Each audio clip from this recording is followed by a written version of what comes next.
Hello दोस्तों, मैं हूं आपका दोस्त एडवोकेट शिवेंद्र प्रताप सिंह। आज हम आपको बताएंगे 376(2)(n शादी का झांसा देकर बलात्कार की बात, रेप की बात।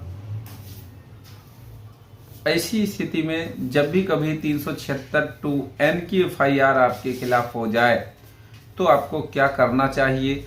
और आज मैं आपको एक दमदार जजमेंट के बारे में भी बताऊंगा जो कि माननीय बॉम्बे हाई कोर्ट का है, जिसमें कि 376(2)(n की एफआईआर को क्वैश कर दिया गया, रद्द कर दिया गया।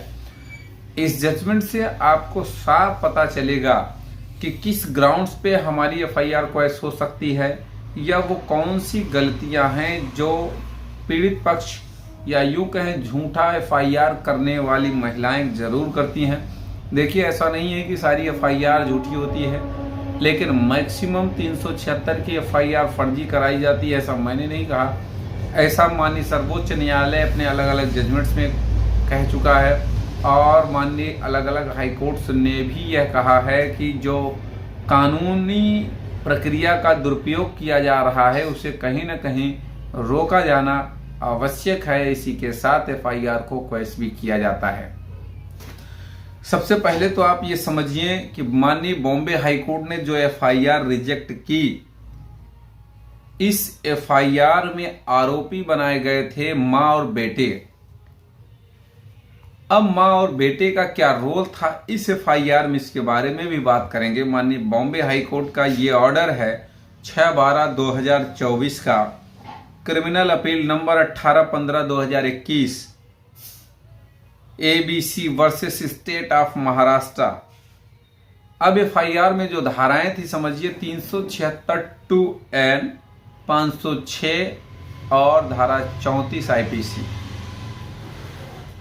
तो इन धाराओं में जो एफआईआर दर्ज करी गई थी, मां और बेटे पर क्या आरोप था इसके बारे में समझिए। इसमें आरोप ये लगाया गया था कि मां ने पेय पदार्थ में नशीला पदार्थ मिला कर दिया। अब नशीला पदार्थ जब मिला कर दिया तो वो बेहोशी की हालत में हो गई, या यूं कहें कि अनकॉन्शियस माइंड में हो गई, जिसमें कि उसको नहीं मालूम कि उसके साथ क्या हुआ क्या नहीं हुआ। और जब वो नशीले पदार्थ के गिरफ्त में हो गई तब उसके बेटे ने उसके साथ बलात्कार किया, रेप किया, शारीरिक शोषण किया। ऐसा आरोप लगाया गया था मां और बेटे पर पीड़िता के द्वारा। अब सवाल इस बात का है कि अगर ऐसा हुआ तो आपको एफआईआर तुरंत करानी चाहिए। माननीय सर्वोच्च ने, माफ करिएगा, माननीय बॉम्बे हाई कोर्ट ने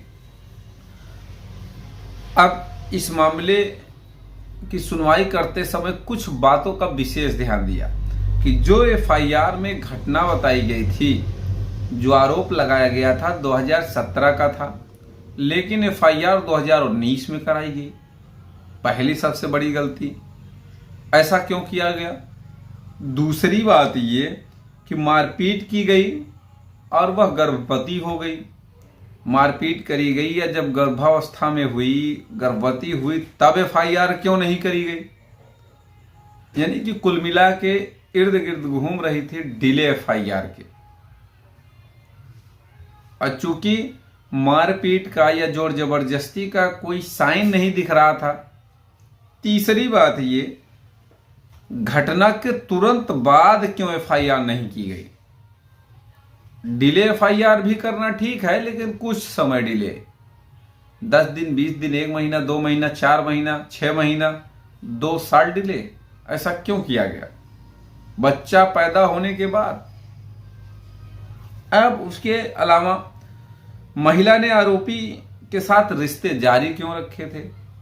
अगर उसके साथ इस तरह की बात हुई थी, माँ और बेटे ने मिलकर इतना घिनौना कृत्य किया, तो रिश्ते जारी रखने की जरूरत क्या थी, जबकि उसे बच्चों के पिता होने की अनुमति भी दी गई थी।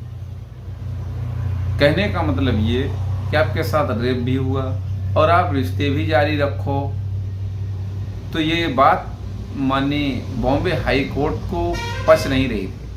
तो इसी आधार पर माननीय बॉम्बे हाई कोर्ट ने इस एफआईआर को क्वैश किया, यानी कि जो माँ और बेटे के खिलाफ, और साथ ही साथ यह भी कहा कि कोई भी माँ अपने बच्चे के सपोर्ट के लिए इस तरह की मदद या इस तरीके की घटना नहीं कर सकती।